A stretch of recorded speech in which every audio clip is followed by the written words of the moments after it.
como eu programei aqui a minha fala para vocês. Eu primeiro falarei alguns aspectos gerais sobre a ação rescisória, uma coisa rápida para passar a vocês minha compreensão dogmática sobre a ação rescisória e depois eu me pronunciarei sobre as novidades da ação rescisória no novo Código de Processo Civil. É claro, meus caros e minhas caras, que não dá para falar sobre tudo, de novo, a respeito da ação rescisória no novo CPC. Então, eu vou falar aquelas novidades que eu reputo mais importantes. A ação rescisória, como todos sabem, é uma ação impugnativa autônoma. Por que ação impugnativa? Porque impugna um pronunciamento judicial, uma decisão judicial. E não é qualquer decisão judicial, é uma decisão judicial de mérito transitada em julgado. A ação rescisória também pode ser considerada uma ação impugnativa que combate a coisa julgada. A ação rescisória, em regra, ela tem dois pedidos, um pedido rescindente e um pedido rescisório. O pedido rescindente é o pedido para rescindir a coisa julgada e o pedido rescisório é aquele pedido para rejulgar novamente a causa, o conflito submetido na ação originária. Também vocês sabem que a ação rescisória é uma ação de competência dos tribunais. Os tribunais, eles julgam a ação rescisória de seus próprios julgados. Nós nunca vamos ter, por exemplo, uma ação rescisória no STJ contra uma decisão de mérito transitada em julgado no Tribunal de Segunda Instância. São os próprios tribunais que julgam as rescisórias dos seus próprios julgados. E isso vai depender do regimento interno de cada tribunal. Cada tribunal vai dar a competência para julgamento da ação rescisória a respeito de determinada decisão transitada em julgado, de acordo com a sua opção política, ou seja, normalmente é o órgão fracionário superior do tribunal que vai julgar a ação rescisória contra uma decisão que transitou em julgado num órgão fracionário inferior. Portanto, é uma ação de competência dos tribunais, não há a menor possibilidade de haver uma ação rescisória em primeira instância. E, por último, a ação rescisória é uma ação que não tem fundamentação livre, ela tem uma fundamentação vinculada a determinadas hipóteses de cabimento, que no antigo CPC estavam no artigo 485 e no novo CPC foram para o artigo 966. Essas hipóteses de cabimento são vícios que o legislador considera graves e, por isso, eles transcendem a coisa julgada para permitir que a parte prejudicada os alegue numa ação rescisória e possa rescindir a coisa julgada, promovendo, se for o caso, o rejulgamento da matéria. Então, essa é a compreensão que eu trago para vocês, genérica, sobre a ação rescisória, independentemente da sua normatização no Código de Processo Civil. Agora, vamos às novidades da ação rescisória no novo CPC. Eu começo pelo objeto da ação rescisória. Como eu já disse, a ação rescisória é uma ação que impugna uma sentença de mérito transitada em julgado, que formou coisa julgada material. Era assim que nós compreendíamos a ação rescisória. Mas nós vamos ver que no novo Código de Processo Civil, por conta de algumas mudanças, o objeto da ação rescisória, ou seja, aquilo que ela visa combater, foi um pouco modificado. A ação rescisória, no novo CPC, ela está regulada nos artigos 966 a 975. Lá vocês encontram os dispositivos legais que trazem a disciplina sobre a ação rescisória. No artigo 966, no seu caput, nós vamos ver o seguinte, diz o artigo 966 no caput: a decisão de mérito transitada em julgado pode ser rescindida quando? E aí nós temos as hipóteses de rescisão da decisão judicial. Reparem só, a decisão de mérito não está mais, como antes, sentença de mérito. Porque o novo CPC falou em decisão de mérito e não em sentença de mérito. Isso foi para contemplar a decisão interlocutória de mérito que no novo CPC faz a cisão do julgamento da causa para julgar um pedido antes do outro. No novo Código de Processo Civil, se vocês pegarem lá o artigo 356, vocês vão ver a possibilidade de o juiz, diante de dois pedidos cumulados, dois ou mais pedidos cumulados, se ele já se convenceu a respeito de um pedido, ele julgar esse pedido antes do outro ou dos demais. E se ele julgar no mérito, ele o fará por uma decisão interlocutória de mérito. Essa decisão interlocutória de mérito, ela, após transitar em julgado, ela faz coisa julgada e pode ser impugnada por uma ação rescisória. Então, por isso que o caput do artigo 966 não fala mais em sentença de mérito, e sim em decisão de mérito, para abranger a decisão interlocutória de mérito, que faz a cisão do julgamento do processo para julgar um pedido antes do outro. Isso está no artigo, repito, 356 do novo Código de Processo Civil. Outra novidade no objeto da ação rescisória se encontra no parágrafo 2º do artigo 966.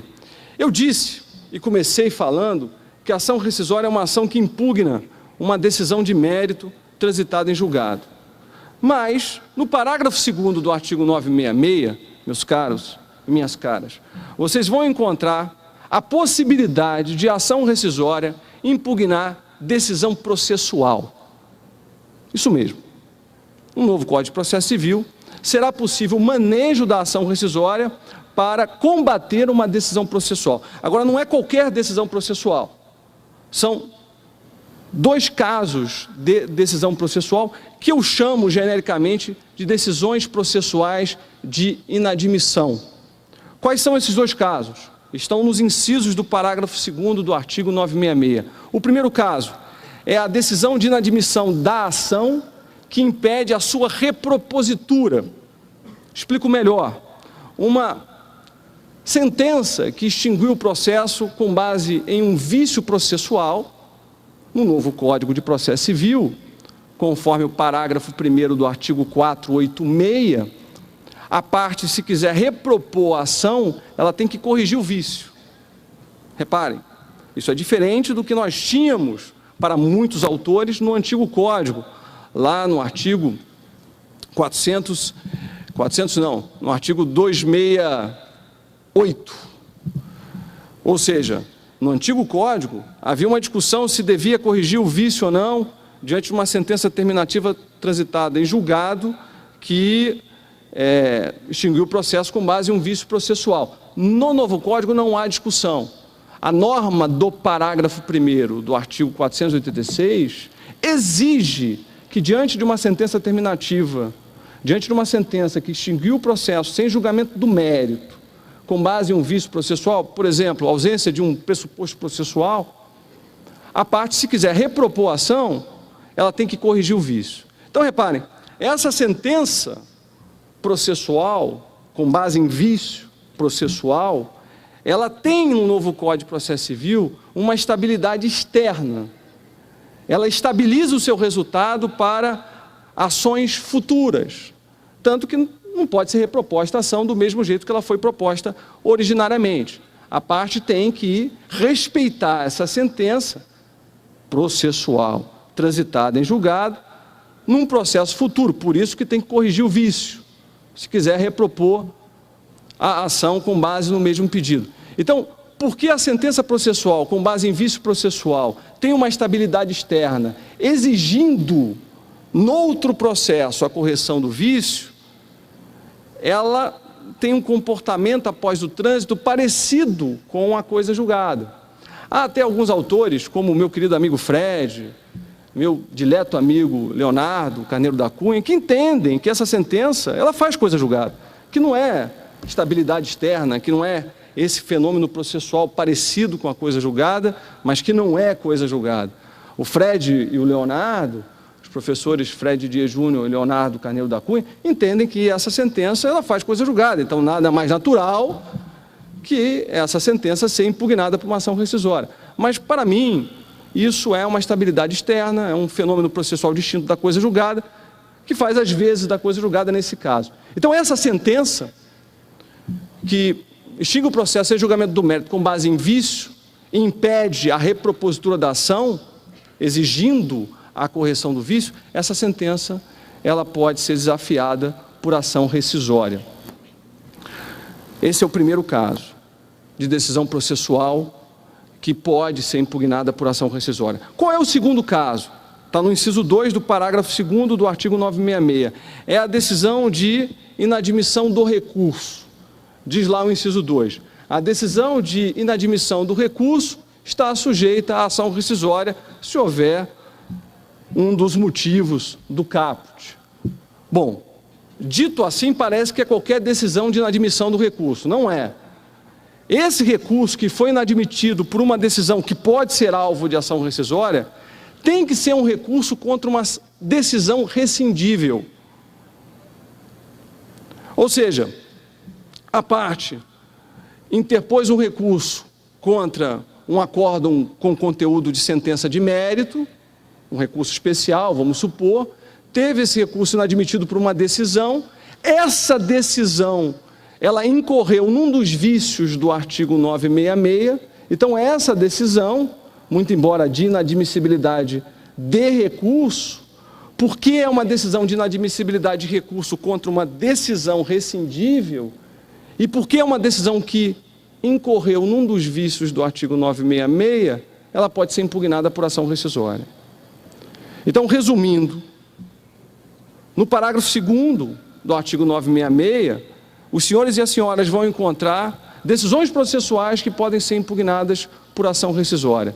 São decisões que eu chamo de decisões de inadmissão. O inciso 1 é de inadmissão da ação que impede a sua repropositura. E o inciso 2 é de inadmissão do recurso, e não de qualquer recurso, de recurso interposto contra decisão rescindível. Nesses dois casos, por opção política do legislador, cabe ação rescisória. Agora, notem bem, cuidado aqui. Alguns processualistas, meu querido amigo, professor José Miguel Garcia Medina, outros professores também, estão dizendo que por conta do parágrafo 2º do artigo 966, a ação rescisória agora é uma ação que, em regra, ou seja, passou a ser aquela ação rescisória pensada por Ponte de Miranda, que defendia que a ação rescisória era uma demanda que impugnava a coisa julgada formal e não a coisa julgada material. Algumas vozes estão dizendo que, por força dessa exceção do parágrafo 2º do artigo 966, eu tenho, no novo CPC, a ação rescisória, genericamente, contra a coisa julgada formal, que agora nós podemos dizer, como vaticinava Ponte Miranda, que a ação rescisória é uma ação que impugna a coisa julgada formal e não a coisa julgada material.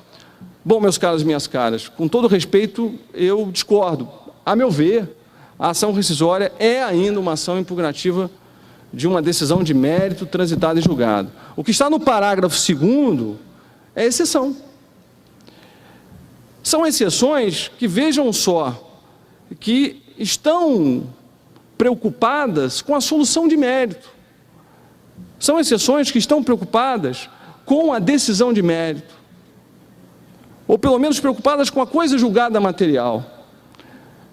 O inciso 1 é uma decisão de inadmissão da ação que impede a sua repropositura, ou seja, é uma instabilidade externa que faz, às vezes, de uma coisa julgada material. E o inciso 2 é uma decisão de inadmissão do recurso contra uma decisão que, por sua vez, é rescindível também. Então, a preocupação também é com o mérito, também é com a coisa julgada material ou com um fenômeno parecido com a coisa julgada material. Mas, de qualquer sorte, independentemente disso, o que se encontra no parágrafo 2º é mera exceção da regra e, a meu ver, a coisa julgada material ainda caracteriza a ação rescisória. Mas nós temos, insisto, no parágrafo 2º, a hipótese de decisões processuais, aquelas que podem ser impugnadas por ação rescisória. E nós tivemos um novo caso de pronunciamento judicial que pode ser impugnado por ação rescisória, que veio com a Lei 13.256, foi colocado lá no parágrafo 5º do artigo 966, que é a decisão que emprega enunciado de súmula ou julgamento de casos repetitivos, uma decisão que aplica um precedente decorrente de súmula ou de julgamento de casos repetitivos, sem ter feito corretamente a distinção com o caso concreto. Veio uma decisão, ela aplicou um precedente decorrente de súmula ou de julgamento de casos repetitivos, não fez corretamente a distinção do caso do precedente com o caso concreto, E, segundo o parágrafo 5º do artigo 966, essa decisão pode ser alvo de ação rescisória. Então, essa é uma nova hipótese de pronunciamento judicial, é um novo caso de pronunciamento judicial que pode ser alvo de ação rescisória, é um pronunciamento judicial que faz o emprego do precedente, seja ele decorrente de súmula ou de casos repetitivos, de maneira incorreta, porque não percebe que o caso do precedente é distinto do caso concreto, e nesse caso, nessa hipótese, a parte prejudicada pode entrar, depois do trânsito dessa decisão que empregou, que aplicou incorretamente esse precedente, a parte prejudicada pode ajuizar uma ação rescisória, que conforme o parágrafo 5º do artigo 966, vai ser uma ação rescisória com fundamento no inciso 5 do artigo 966, com fundamento na violação da norma jurídica. O interessante, o parágrafo 5º do artigo 966, essa nova hipótese, esse novo caso de pronunciamento judicial que pode ser atacado por ação rescisória, isso daria uma palestra só. Mas o que eu posso dizer para vocês é que o parágrafo 5º, muito embora ele fale em decisão que aplica, enunciado de súmula, ou decisão oriunda de julgamento de casos repetitivos, sem fazer corretamente, sem atentar que o caso do precedente é distinto do caso concreto, ou seja, sem ter feito a distinção quando ela deveria ter sido feita, sem ter percebido a distinção quando ela deveria ter sido constatada, o parágrafo 5º ele quer se referir a qualquer precedente vinculante. Não são apenas esses dois precedentes que vão motivar a ação rescisória pelo parágrafo 5º do artigo 966. O precedente oriundo de súmula e o precedente oriundo de julgamento de casos repetitivos. A meu ver, fazendo uma interpretação a partir do sistema de precedentes que foi adotado pelo novo Código de Processo Civil, a decisão que aplicar equivocadamente um precedente vinculante, sem ter percebido a distinção, pode ser alvo de uma ação rescisória. Agora vamos às novidades sobre as hipóteses de ação rescisória, sobre os fundamentos para a ação rescisória no novo CPC. Não dá para falar sobre tudo, obviamente, como eu já disse, já reiterei, mas percebam, nós vamos encontrar no inciso 5 do artigo 966, o que era no antigo Código a violação à literal disposição de lei, aquele famoso caso de ação rescisória, ou seja, se a gente quase não vê ação rescisória, não é, meus caros e minhas caras, quando nós temos alguma ação rescisória, ela normalmente é pelo inciso 5.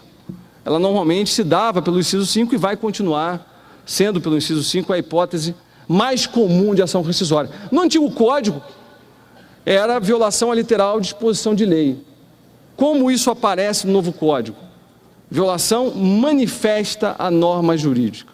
Então, nós temos na rescisória do inciso 5, continua o mesmo inciso, em vez de violação à literal disposição de lei, violação manifesta a norma jurídica. A mudança pode parecer de redação, mas não é. Nós vamos ter um rendimento muito maior dessa hipótese de ação rescisória. Primeiro, uma crítica. Violação manifesta é, a meu ver, completamente equivocado. Não existe violação manifesta, existe violação. Ninguém viola mais ou menos a norma jurídica. Se viola ou não se viola a norma jurídica. Isso me lembra aquele comentarista esportivo de futebol que fala que foi muito pênalti. Ou é pênalti ou não é pênalti. Ou seja, é binário mesmo, é 0 ou 100. Ou se viola a norma jurídica ou não se viola. Não se viola muito. Violar muito a norma jurídica é o quê? Além de não aplicá-la, rasgar o diploma legal onde ela está inserida, pisar em cima, isso é violação manifesta. Então, o advérbio de intensidade manifesta, ele não quer dizer nada. Ele não significa nada, não deve ser dado nenhum rendimento a ele. Portanto, o que nós temos é violação à norma jurídica. O que é violação? Violar, e aqui eu aproveito a dogmática do recurso extraordinário, do recurso excepcional, violar é aplicar uma norma quando ela não deveria ser aplicada, não aplicar uma norma quando ela deveria ser aplicada, ou aplicar uma norma de maneira equivocada, mudando o seu sentido. A violação ela tem 3 dimensões. Repito, aplicação da norma quando ela não deveria ser, não aplicar a norma quando ela deveria ser, ou aplicar a norma no seu sentido ou com um sentido equivocado. Em qualquer uma dessas 3 dimensões eu tenho a violação da norma jurídica. Então, violação é isso. E norma jurídica? Aqui andou muito bem o novo CPC. Eu, humildemente, junto com outros autores, já pugnava por isso. Porque no antigo código, como eu já disse, e todos sabem, falava-se em violação à disposição de lei, a dispositivo legal. Ninguém viola dispositivo legal. O que se viola é o sentido dado ao dispositivo legal, é a interpretação dada ao dispositivo legal, que é a norma jurídica. É a norma jurídica que pode ser objeto de violação. Então, nesse sentido, andou muito bem o novo Código de Processo Civil ao falar em norma jurídica em vez de dispositivo legal. E ao falar em norma jurídica, isso nos dá uma certa abertura, porque a norma jurídica, ela pode ser o quê? Como todos sabem, ela pode ser norma regra ou norma princípio. E a norma princípio, ela pode ser explícita, expressamente prevista em algum texto legal, ou ela pode ser implícita. Aliás, como diz meu querido professor Nelson Nery Júnior, a aptidão dos princípios, a aptidão deles é ser implícito. Ou seja, o princípio, ele é muito mais implícito, intuído a partir do ordenamento do que expressamente previsto. Portanto, quando a gente fala, quando o novo Código de Processo Civil diz que é rescindível a decisão de mérito transitada em julgado que violar a norma jurídica, isso vai nos dar, agora, com a maior segurança, a abertura para defender que eu posso ajuizar uma ação rescisória contra uma decisão de mérito transitada em julgado que violou um princípio implícito. Isso talvez não seja bom, porque diante, e aqui tem o professor Dierle Nunes que fala, é um dos críticos desse exagero do pós-positivismo, como a gente vê princípio em tudo hoje, pode ser que o uso dessa rescisória, agora mais do que nunca, tenha uma abertura indesejável, ou seja, que nós vamos ou nos sintamos estimulados a impugnar qualquer decisão de mérito transitada em julgado, tirando do bolso um princípio que foi violado. Então, essa é uma mudança importante. No inciso 5, saiu violação literal de disposição de lei, entrou violação manifesta, esqueçam manifesta, à norma jurídica. Outra mudança nas hipóteses é a saída do antigo inciso 8 do artigo 485, que dizia que era rescindível a sentença de mérito transitada em julgado, que homologava reconhecimento de pedido, renúncia a direito e transação. Aquela hipótese, essa hipótese do antigo código, se confundia muito com a ação anulatória. Qual foi a opção do novo código? Extinguir essa hipótese de ação rescisória e jogar tudo para a ação anulatória. Ou seja, no novo código, vocês vão encontrar no parágrafo 4º do artigo 966, que os atos de disposição de direitos homologados pelo juízo e os atos homologatórios praticados no curso da execução, os atos, e não os pronunciamentos judiciais que os homologam, os atos, se tiverem algum vício, podem ser impugnados por uma ação anulatória. E essa ação anulatória ela vai ter o prazo do vício para ser proposta. Então, aquela hipótese do inciso 8 do artigo 485, que se confundia com a ação anulatória e levava José Carlos Barbosa Moreira, nos seus famosos comentários, a dizer que, a depender se transitou em julgado ou não, cabia rescisória ou anulatória, essa hipótese saiu e nós colocamos, ou o novo código colocou isso como fundamento para a ação anulatória. Novidades quanto à legitimidade. Nós vamos encontrar lá no artigo 967 a legitimidade ativa para propor a ação rescisória. E entre os legitimados, nós vamos ver um inciso, o acréscimo de um inciso, que é o inciso 4, que diz o seguinte: tem legitimidade para propor a ação rescisória aquele que não foi ouvido no processo em que lhe era obrigatória a intervenção. Isso aqui não é o MP, tá, meus caros e minhas caras? O MP já está no inciso anterior. Então, quem é esse legitimado que tinha que ser ouvido no processo e não foi, e por isso tem legitimidade para ajuizar uma ação rescisória por conta desse fundamento? Porque essa é uma hipótese de legitimidade e, ao mesmo tempo, de fundamento para a ação rescisória. Quem é esse legitimado? São as agências reguladoras. O exemplo que tem sido dito, aliás, o nosso querido Fred Dias Júnior, nosso querido amigo Fred, disse que ele participou ativamente da tramitação do projeto do novo CPC na Câmara. Temos aqui o professor Dierle também, que participou junto com o Fred, junto com o professor Leonardo Carneiro da Cunha, da tramitação do projeto do novo Código. O Fred diz que esse inciso foi incluído para as agências reguladoras. A maioria das agências reguladoras, a Anatel, a ANEEL, a ANAC, tem em suas leis a previsão de que, se um processo judicial versa sobre a área ou sobre alguma matéria de sua competência de fiscalização, a agência reguladora tem que ser ouvida necessariamente no processo. Então, se ela não for ouvida e transitou em julgado uma decisão de mérito ou uma decisão processual rescindível de que ela discorda, ela pode ajuizar uma ação rescisória com base nesse fundamento para rediscutir a causa.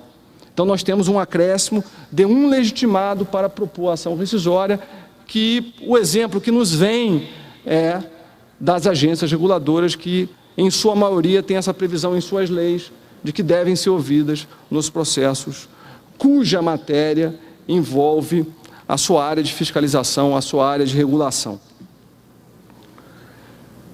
Quanto ao procedimento, nós vamos encontrar algumas novidades, não tantas, sobretudo na questão de instrução, mas eu queria destacar aqui uma novidade que eu reputei muito ruim, que é a limitação do depósito rescisório. Como todos sabem, na ação rescisória, logo na petição inicial, eu tenho que apresentar o pagamento do depósito de 5% sobre o valor da causa.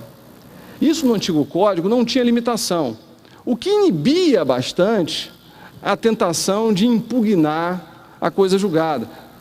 Ou seja, se eu facilito, obviamente, a propositura da ação rescisória, se eu não crio, se eu não aumento a responsabilidade processual, e eu faço isso aumentando o risco, as pessoas vão ajuizar a ação rescisória sem muito problema, com algum desprendimento. Pois bem, o parágrafo 2º do artigo 968 limita o depósito rescisório até 1.000 salários mínimos. Então, o que eu quero dizer para vocês, meus caros e minhas caras, em 6 meses do novo Código, eu já vi 2 ações rescisórias no meu escritório. E, ao longo de mais de 15 anos de advocacia, eu só tinha visto, acho que 5 ações rescisórias ajuizadas contra meus clientes, ou ações rescisórias que eu viesse a ser chamado a atuar. Mas, em 6 meses, eu já vi 2. Por quê? Nós tivemos a limitação do depósito rescisório. O risco diminuiu. Se o risco diminuiu, quem pode bancá-lo vai cair na tentação de ajuizar a ação rescisória, porque no mínimo prolonga a discussão, no mínimo difere a derrota para um tempo indeterminado, e durante esse tempo a parte vitoriosa pode ficar mais cansada e ficar mais sujeita a um acordo em melhores condições para a parte derrotada. Isso foi ruim. A limitação do depósito rescisório a 1.000 salários mínimos, sinceramente, eu não entendi, não compreendi se o objetivo era fortalecer a coisa julgada, fortalecer o resultado do processo. Se o objetivo, me parece que em certa medida foi esse, era esse, por que se limitou o depósito rescisório? Portanto, essa novidade no procedimento não foi boa, e isso vai fazer com que, reparem só, e sem querer, uma novidade boa junto com uma ruim pode dar uma repercussão ruim. O inciso 5, que é a hipótese mais comum de ação rescisória, agora ficando claro que é violação da norma, e norma pode ser princípio, e o depósito rescisório limitado a 1.000 salários mínimos, imaginem só, pensem, não precisa digredir muito para saber que a ação rescisória agora virou um meio de impugnação cogitável. O advogado vai cogitar da ação rescisória. Tem limitação de depósito, é violação à norma jurídica, norma princípio, que pode ser implícito o princípio. Então eu posso pensar em ajuizar a ação rescisória, coisa que antes não se imaginava. Outra novidade que eu destaquei foi em relação ao prazo. O artigo 975, ele prevê prazo de 2 anos para o ajuizamento da ação rescisória. Essa é a regra geral, mas nós vamos ter, junto com a regra geral, 2 regras especiais sobre o prazo, que vão dizer respeito mais ao termo inicial do prazo. Essas regras especiais estão no parágrafo 2º e no parágrafo 3º do artigo 975. O parágrafo 2º diz que a ação rescisória com base em prova nova, que não é prova nova, é prova inédita, é aquela prova que a parte poderia ter usado durante o processo, mas o momento processual não possibilitou, aquela prova que a parte desconhecia durante o processo, então não é bem prova nova, é prova inédita, como diz corretamente o nosso querido professor Alexandre Câmara. A ação rescisória com base em prova nova ou inédita, o prazo de 2 anos, ele só começa a contar a partir do momento em que a parte descobre a prova. Agora, ele nunca pode superar 5 anos contados do trânsito em julgado da decisão de mérito. Ou seja, no parágrafo 2º nós temos uma regra especial para ação rescisória com base em prova nova ou inédita. O prazo de 2 anos, o termo inicial, não é do trânsito, é da descoberta da prova, sendo que esse prazo nunca pode superar o prazo de 5 anos contados do trânsito para a propositura da respectiva ação rescisória. Isso está no parágrafo 2º. E no parágrafo 3º nós vamos achar uma regra especial para o prazo no caso da ação rescisória com base em simulação ou colusão entre as partes. É aquela ação rescisória que é ajuizada pelo terceiro prejudicado ou pelo MP, porque houve uma simulação ou uma colusão entre as partes que forjou um resultado no processo de modo a prejudicar terceiros. Diz o parágrafo 3º que a ação rescisória com base nesse fundamento, o prazo de 2 anos, ele se conta a partir do momento em que o terceiro ou o MP tem ciência da simulação ou da colusão. Ou seja, no momento que o terceiro ou o Ministério Público tiverem ciência, descobrirem a simulação ou a colusão entre as partes naquele processo alheio, a partir desse momento, a partir desse termo inicial, é que se conta o prazo de 2 anos para a propositura da ação rescisória. Curioso que no parágrafo 3º não tem aquele limite do parágrafo 2º, não podendo ultrapassar 5 anos contados do trânsito. Aqui é sem limite. Aqui eu posso ter uma ação rescisória proposta 10 anos depois do trânsito em julgado da decisão de mérito, se esse foi o período necessário para que o terceiro ou o Ministério Público tivessem conhecimento da simulação ou colusão entre as partes. Então, comparem o parágrafo 2º com o parágrafo 3º, que vocês não vão ver no parágrafo 3º uma limitação de 5 anos a partir do trânsito para a propositura dessa ação rescisória. Então, nós temos, insisto, repito, no 975, no artigo 975, uma regra geral de 2 anos a partir do trânsito para a propositura da ação rescisória e 2 regras especiais no parágrafo 2º para ação rescisória com base em prova nova ou inédita e no parágrafo 3º para ação rescisória com base em simulação ou colusão entre as partes, que tem termos iniciais diferentes para a contagem desse prazo de 2 anos.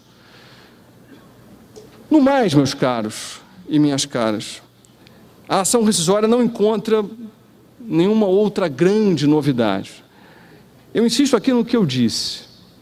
As novidades principais, eu destaquei, e, a meu ver, são essas. O objeto da ação rescisória, a questão da ação rescisória poder impugnar no novo Código de Processo Civil uma decisão processual, e aí aquela nota de rodapé. Isso não significa que adotamos a tese de Pontes Miranda de que a ação rescisória é uma demanda impugnativa da coisa julgada formal, não.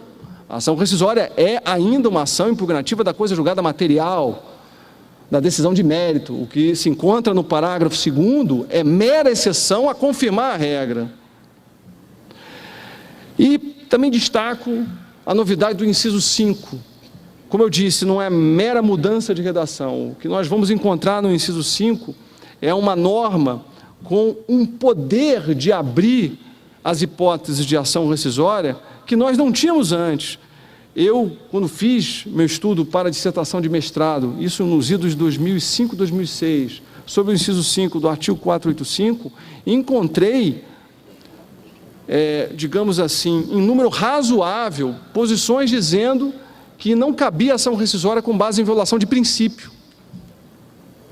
Sobretudo se o princípio fosse um princípio implícito, um princípio não expresso na lei, porque a antiga disposição, a antiga norma falava em rescisão, ou seja, é rescindível a decisão ou a sentença de mérito que violasse literal disposição de lei. Então, o adjetivo literal significava para esses autores que tinha que ser uma regra expressamente prevista em algum diploma legal, em algum texto legal, e uma regra, e não um princípio, porque o princípio ele pode ser implícito, ele tem aptidão para ser implícito. Agora, insisto nesse ponto, meus caros e minhas caras, com o novo Código de Processo Civil, essa guerra foi vencida. Agora, a violação é da norma, e norma pode ser regra, ou pode ser princípio, e princípio pode ser implícito. Eu não quero aqui aprofundar, porque norma jurídica é produto da interpretação não apenas de texto legal. Norma jurídica é produto da interpretação de qualquer texto normativo, ou até de elementos não textuais. Eu posso ter uma norma jurídica a partir de costume. Isso é bem interessante. Norma jurídica não é decorrente apenas de texto legal, é de qualquer texto normativo, inclusive de elementos não textuais, como o Ricardo Guaxinim fala. Eu posso ter norma jurídica a partir de costume. Então, nós podemos desenvolver o inciso 5 do artigo 966 para hipóteses nunca antes pensadas ou pensadas por uma minoria dos processualistas que vão conferir, vão certamente franquear a abertura da ação rescisória. E isso, meus caros e minhas caras, aliado à limitação do depósito rescisório, vai fazer, como eu disse, que a ação rescisória seja um meio impugnativo bastante cogitado, muito mais cogitado do que era antes do novo Código de Processo Civil. Bom, era isso que me competia falar nesse espaço de tempo. Eu vou cumprir rigorosamente o horário. Esse é um tema, para mim, muito caro. Eu, como eu falei para você, estudei isso no mestrado, isso tem sido meu objeto de estudo, a ação rescisória.